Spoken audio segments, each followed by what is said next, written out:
Welcome back.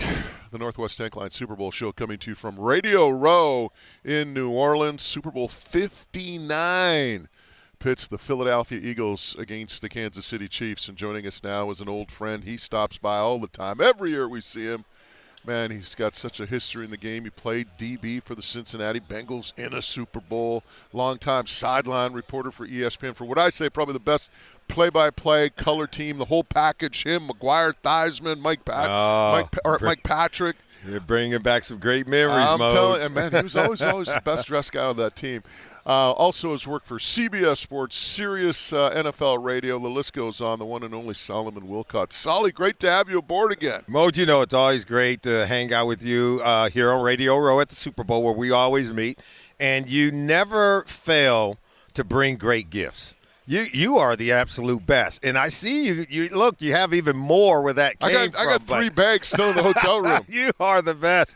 But you used to give me some of the best salmon that I had ever had. There's no doubt. Salmon, yeah. That's right, the smoked salmon. But now you upgraded to hand-rolled cigars, my friend. I am a connoisseur. I got to tell you about the salmon that's kind of funny. Yeah. So Hank Bauer, longtime Chargers color house, great guy. So I gave Hank some smoked salmon one time in Seattle. Yeah. And he actually flew up to the game on Spanos' jet.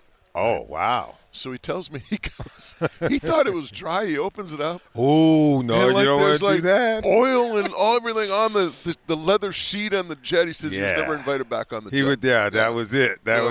He got into trouble with it. We're going to talk a lot about the game, but you are here. And first off, I want to say I'm feeling good because, in fact, I remember talking to you a couple of years ago. Your back was really giving you a lot of problems. Yes. You were, struggling. And you're feeling way better. That's great news. Look, I've had the real good pleasure to be, I kind of make sure that I'm making good friends. And I even brought one with me here today. And we're going to, talk to Dr. Derek Jones a little bit later, but he's an orthopedic surgeon. And, orthopedic medicine means everything to not just current athletes, but to former athletes and even weekend warriors, guys who just maybe want to go skiing. Maybe you want to play pickleball. Maybe you want to continue to just play pickup basketball. But having good health, you and I both know, it means everything. And so I was able to get the proper treatment for my lower back. I was experiencing a degenerative disc, L4, L5, and S1. So, right in that lower back at the base of my spine. So I had just a really non-invasive treatment that goes a long way into helping to solve my problem, which was severe pain. And now I'm great. I'm swinging the golf club again. I'm able to walk city blocks at a period of time and still feel good in my advanced state.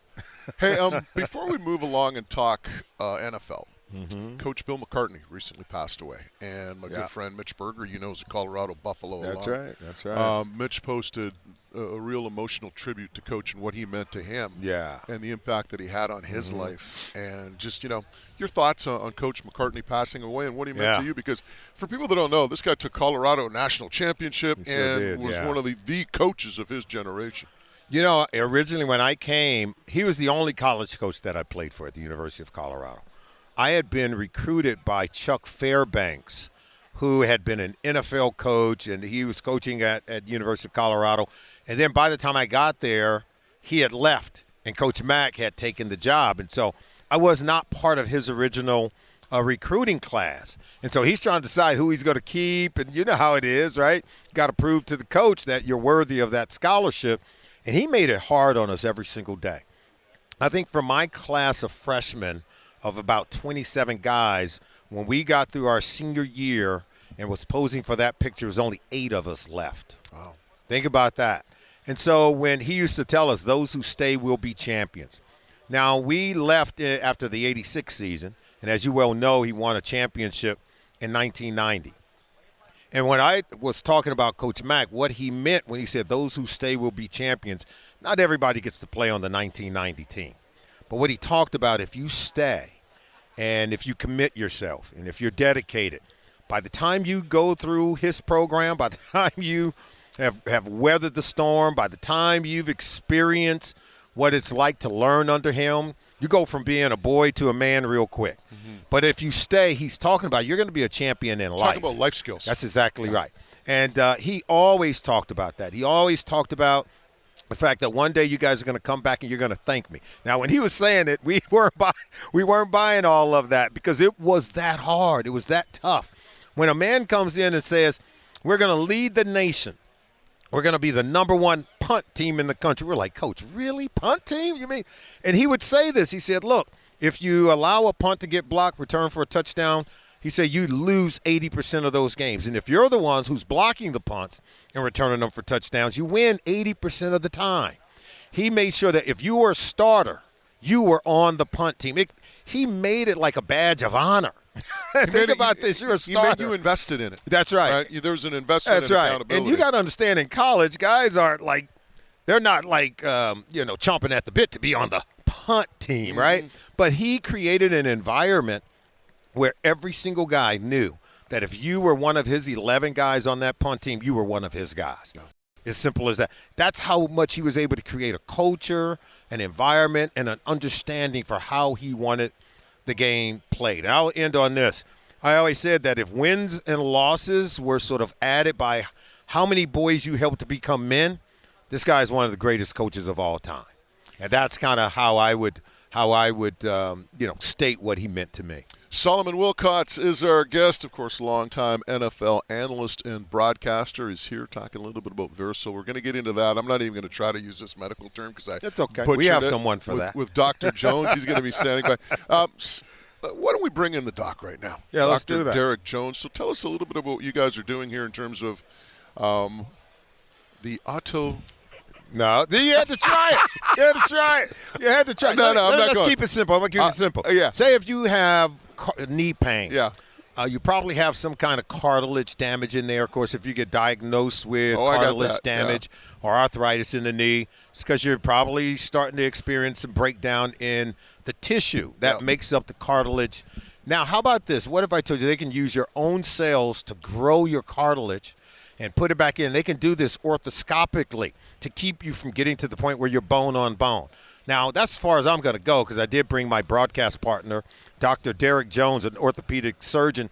So, Dr. Jones, tell us more about the Macy arthroscopic procedure. Yeah, thank you, guys. That was an amazing discussion you just had about becoming a man. That's really impressive. So I appreciate it. I didn't really know that, Coach, but that's an impressive statement you've made. So talking about this, autologous chondrocyte implantation means your own cells. That just means your own cells. Dollywall, you hear that? Autologous. We can use somebody else's cells, or you can use your own cells, and everybody would prefer to use their own cells for the reason that your body likes your own cells, likes your own tissue. It grows more quickly. It's more accepted by the body than someone else's cells, just by the very nature of your DNA. And so we started working with this stuff, believe it or not, I did in 1986. And then I went to a residency program in Boston and trained on it there. We were working in animals, and then we started doing it in humans in 97. In the United States, at least, and that was through an open procedure. We had to make a big, large incision. You use a covering to the bone called periosteum to cover those cells. We inject them in there, all this kind of stuff.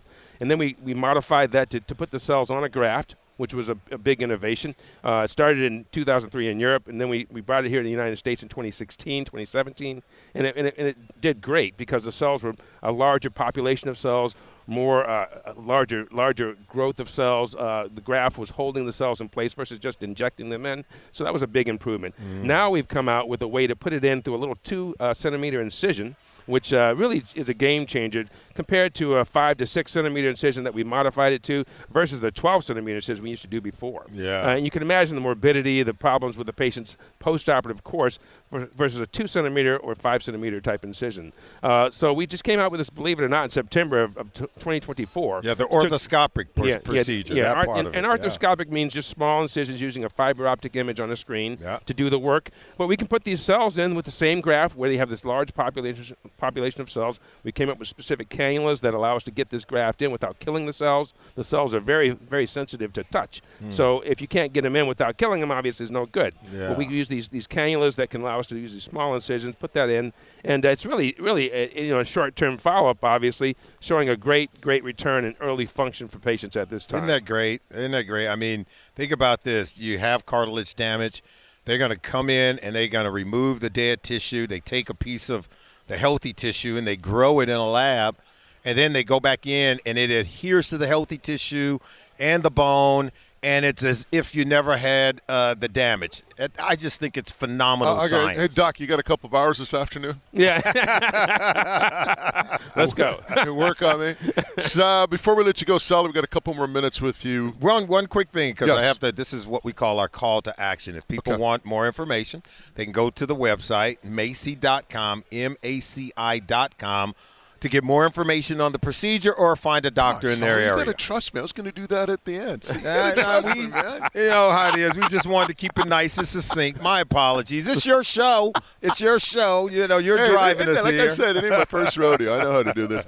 Hey, let's get to the game. You know, you look at it on paper, and for me, the Eagles check a lot of those boxes. But seems every year we talk about this. But Kansas City has Patrick Mahomes. How do you see it break? How do you break it down? Moja, I think you nailed it. You ask yourself who's got the best offensive line. You're going to say Kansas City. They're loaded up front, right? You look at the wide receivers. Philadelphia's O-line, nothing to sneeze about. Yeah, I mean that's what I meant. Philadelphia's offensive line. They're one of the best offensive lines in the NFL. And then you think about the wide receiver combination with Saquon Barkley. Coming out of that backfield, you're almost certain to get one-on-one coverage on A.J. Brown and Devontae Smith or Dallas Goedert. And those guys make up, I think, a great trio of receivers around the quarterback. That is Jalen Hurts, who can hurt you with his legs. Their defense is really good. Of course, they have two players in their secondary that's up for Defensive Rookie of the Year. And Zach Bond, he's up for Defensive Player of the Year. So that tells you just about the quality of players that they have on their roster. But in Kansas City, they have the Grim Reaper, man. Patrick Mahomes is hard to beat. And I think they found that out 2 years ago when they were in the Super Bowl, where they had more yards. They led in every statistical category except for points at the end of the game. You and I both know those are the only numbers that matter. They've got the coach in Andy Reid, and they've got the quarterback in Patrick Mahomes. Hard to go against that. You know what? This is what I'll say about Mahomes. I touched on this doing a hit probably a few weeks back now. I said, and you can relate. You know when you have a D coordinator talking to his other coach on the headset and something crazy like Mahomes makes one of those crazy plays, and you'll hear the D coordinator say, Coach, we had a guy there. You know what I mean? You can call the perfect defense. Yeah, you can have everybody covered, everybody doing their thing, and then Mahomes, because of that athleticism, he'll gain 15. So you're talking how coach. That's the coach's language. That's what they use, because the coach's job is really to put players in a position to make plays. But the player's job is to execute and make the play. Coach can't do that for you, right? He can't go out there and tackle Mahomes for you. He can't go out there and cover the receivers for you. And that's what happens. Mahomes, even though you have all the pieces on the chessboard lined up perfectly, he still can find a way to beat you. Go back and look at the AFC Championship game against the Bills. He had 2 rushing touchdowns. And he doesn't even consider himself a running quarterback, but he's mobile enough to make you pay. If that's the play he's got to make to win, then that's exactly what he's going to do. Who wins it and why? I'm leaning towards the Chiefs, and here's why. There's going to come a critical moment in the game where the people who are pulling the strings, and it's Andy Reid, he's gonna make the right adjustments. He's going to put his players in a position to make a play. We saw it in the last Super Bowl. Remember that it's called jet return motion, where you brought Kadarius Toney across the formation, snapping the ball, he goes back out there. He's wide open for a touchdown. They do it again with Sky Moore later in the game. But both touchdowns scored in the fourth quarter on the same play but on different sides of the formation. That was a second-half adjustment that helped them to overcome a 10-point deficit at halftime in that Super Bowl. Coaching matters. I'm rolling with Andy Reid. All right, Sully, before we let you go, if people want more information, how do they go about it? Oh, I like how you did that. He's a good radio host. You go to Macy.com, MACI.com. You want to find out more about the new Macy arthroscopic procedure, go to the website, Macy.com, find a doctor in your area, and just learn a little bit more about the procedure. A little bit goes a long way. Dr. Jones, thanks for stopping by. Solomon Wilcots, as usual, a treat, my friend. It's so great to see you and see you doing well. You're the best, Moach. Thank you.